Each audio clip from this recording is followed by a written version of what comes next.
Assalamualaikum warahmatullahi taala wabarakatuh. Alhamdulillahirabbil alamin wassalatu wassalamu ala asyrafil mursalin wa ala alihi washabihi ajma'in. Rabbi shrah li sadri wa yassir li amri wa hlul 'uqdatam min lisani yafqahu qawli.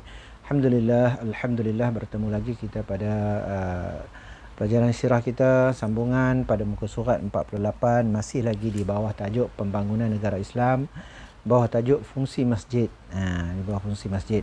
Insya-Allah kita akan baca ni pada muka surat 48 unit 3, fungsi masjid iaitu pendidikan. Sebelum ni kita belajar fungsi masjid ialah pentadbiran, sekarang kita belajar untuk pendidikan. Apa yang berlaku fungsi zaman Nabi itu, masjid mempunyai pelbagai fungsi. Sekarang pun ada lagi pendidikan di masjid. Baik, kita baca dulu. Islam mewajibkan umatnya untuk menuntut ilmu. Islam wajib. Dalam Islam ni menuntut ilmu adalah wajib. Pada peringkat awal kenabian Rasulullah SAW, pendidikan dijalankan di rumah baginda. Masa awal itu Islam, Nabi menyampaikan Islam memula di rumah Nabi Muhammad secara sembunyi. Setelah Islam semakin berkembang, pendidikan dijalankan secara lebih meluas. Yang kedua di bawah rumah Al-Aqam bin Al-Aqam, seorang rumah sahabat Nabi. Kemudian tempat yang lebih besar lah. Nombor 1, kediaman Rasulullah, tempat pertama pendidikan yang dijalankan. Setelah Rasulullah SAW dilantik menjadi Rasul, golongan terawal yang dididik oleh baginda adalah dalam kalangan ahli keluarganya yang terdekat. Secara tidak langsung, rumah baginda menjadi pusat pendidikan yang pertama. Antara ahli keluarganya yang mula-mula mendapat pendidikan langsung daripada baginda ialah yang pertama isteri dia, iaitu Sayyidatina Khadijah binti Khuwailid, isteri Nabi Muhammad lah. Yang kedua sepupunya, iaitu Sayyidina Ali bin Abi Talib. Dan yang ketiga anak angkatnya, iaitu Zaid bin Harisah. Yang ketiga orang ni ya, orang yang pertama yang terawal mendapat pendidikan daripada Rasulullah di rumah Nabi Muhammad SAW sendiri. Yang kedua, tempat pendidikan yang kedua iaitu Darul Arqam. Darul Arqam. Dar ni rumah, Darul Arqam, rumah Al-Arqam. Darul Al-Arqam ialah rumah kediaman Arqam bin Abi Al-Arqam. Sebab tu dia nama Darul Arqam, rumah Al-Arqam. Dia pun nama Arqam, bapa dia pun Abi Al-Arqam, bapa Al-Arqam. Setelah bilangan pengikut Rasulullah SAW semakin bertambah, baginda memerlukan tempat yang lebih sesuai untuk meneruskan pengajaran agama Islam. Oleh itu, pusat pendidikan telah berpindah dari rumah kediaman Rasulullah SAW ke Darul Arqam, iaitu rumah Arqam bin Abi Arqam. Ini panggil Dar, rumah Dar. Yang ketiga, masjid. Antara perkara pertama yang dilakukan oleh Rasulullah SAW dalam peristiwa hijrah ialah membina masjid. Muka surat 49 tu. Baginda menjadikan masjid sebagai pusat untuk menguruskan pelbagai hal ehwal umat Islam, termasuklah pendidikan. Termasuklah yang sebelum ni kita baca pentadbiran. Jadi dibuat di masjid. Yang seterusnya ialah pendidikan lah. Di masjid Rasulullah SAW menyebarkan dakwah dan menyampaikan ilmu-ilmu Islam kepada para sahabatnya. Tradisi menyampaikan ilmu di masjid diteruskan sehingga kini. Sampai hari ini di masjid-masjid ada lagi orang baca kitab. Macam-macam kitab. Di masjid Tasik Cibadak pun ada orang baca kitab malam. Jadi siang untuk orang perempuan pun ada. Jadi di mana-mana masjid pun di Malaysia ni ada orang menjalankan aktiviti pendidikan. Nombor 4, sufah. Sufah. Satu lagi tempat bernama sufah. Sufah bermaksud ruang atau bangunan yang bersambung dengan masjid yang berperanan seperti sebuah sekolah dan menggunakan sistem pengajaran dan pembelajaran yang bersistematik. Sebagai contoh, as-sufah dalam Masjid Nabawi digunakan sebagai tempat pengajian, majlis ilmu. Zaman Nabi pun ada masjid, kemudian bersambung dengan masjid ada satu ruang untuk orang duduk, rehat, apa semua. Di situ tempat dijadikan tempat majlis ilmu. Macam kita masjid ni ada balai lentang, ada masjid, ruang semayang, ada ruang tempat rehat. Jadi tempat-tempat tu kemudian disambungkan lagi dengan kelas-kelas. Zaman-zaman 10 tahun dulu ada orang buat kelas di dalam masjid. Di tepi-tepi masjid tu dia buat macam bumbung bersambung dengan masjid dan dijadikan kelas. Dia buat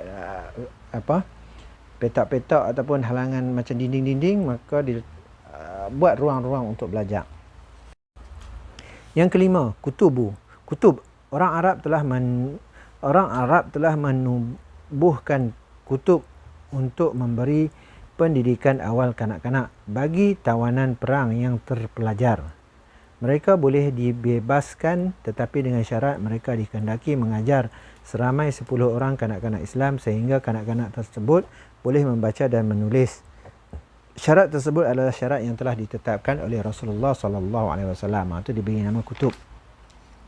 Zaman dulu ada tawanan perang. Bila orang Islam menang, kemudian orang kafir kalah, menyerah diri, mereka ambil sebagai tawanan perang.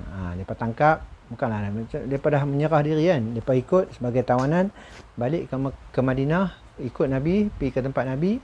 Nabi bagi syarat, kalau nak bebas, bayar duit, ataupun dia bagi bayaran sekian, ataupun orang yang tak ada duit, dia boleh, kalau dia ada ilmu, dia boleh mengajar. Dia kena mengajar anak orang Islam sampai anak orang Islam pandai menulis dan membaca, baru dia dibebaskan. Setiap seorang tawanan tu, kalau dia pandai, dia kena ajak 10 orang anak orang Islam sampai pandai, selepas itu dia dibebaskan. Itu syarat yang dibuat oleh Nabi Muhammad SAW sendiri. Jadi muka surat 50, penghayatan. Menuntut ilmu wajib bagi umat Islam. Itu penghayatan kita lah. Setiap orang Islam mesti kena tuntut ilmu, wajib. Jangan tinggal. Semakin banyak ilmu yang dipelajari, semakin luas pengetahuan kita. Jadi bila kita belajar ilmu, banyaklah pengetahuan kita. Yang ketiga, ilmu pintu kebaikan dunia dan akhirat. Jadi untuk mendapat kebaikan di dunia, kena ada ilmu. Dan untuk mendapat kebaikan di akhirat pun, kena ada ilmu. Kalau tak ada ilmu, dunia pun tak dapat, akhirat pun telah lah. Jadi sebab itulah kita kena menuntut ilmu. Dari kecil kita tuntut ilmu. Cara kecil lah kita tuntut di kafa, di sekolah. Bila dah besar esok, tuntut di tempat lain pula, di masjid, universiti. Jadi di dalam Islam pun ada berbagai tempat untuk menuntut ilmu. Yang pertama, rumah Nabi. Lah ni tak ada lah rumah Nabi, tapi kita jadikan yang pertama kita tuntut ilmu di rumah kita, dengan mak, dengan ayah kita. Ayah kita ajak kita, of course lah, daripada kecil-kecil kita belajar dengan mak ayah kita. Kemudian yang kedua, Darul Arkam. Kita sekarang ni kita tak ada lah, maknanya kita pergi sekolah lah. Macam ni sekolah lebih kurang di sekolah lah, satu tempat yang kita buat untuk belajar, untuk tuntut ilmu. Sekolah lah tempat yang kita buat untuk tuntut ilmu. Yang ketiga, masjid. Selain daripada sekolah, kita pergi masjid lah. Masjid belajar agama. Kafa, macam kita buat di kafa lah. Yang keempat, sufah. Sufah maksud yang bersambung dengan masjid. Nombor 5, kutubun. Lah ni tak ada dah orang yang jadi tawanan. Jadi kita belajar lah. Mana sekarang ni lagi banyak tempat yang kita boleh belajar. Selain daripada di sekolah, di rumah.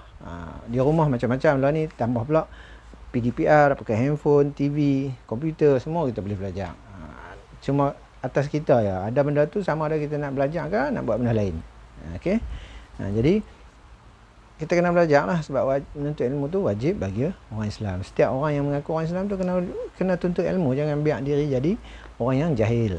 Jahil tu orang kata dalam bahasa kita bodoh lah, orang tak erti ya. Jadi kita belajar untuk mengelakkan diri kita daripada menjadi seorang yang jahil, orang yang bodoh lah. Kemudian tengok latihan 1 muka bawah tu. Latihan 1 ada 5 soalan, jawab soalan di bawah tu. Yang ni kena jawab dalam buku tulis lah. Latihan kedua, boleh jawab dalam buku ni. Boleh jawab dalam buku ni. Lepas tu tangkap gambar, snap, hantar ke saya. Dalam grup kita lah. Jadi hantar ke saya.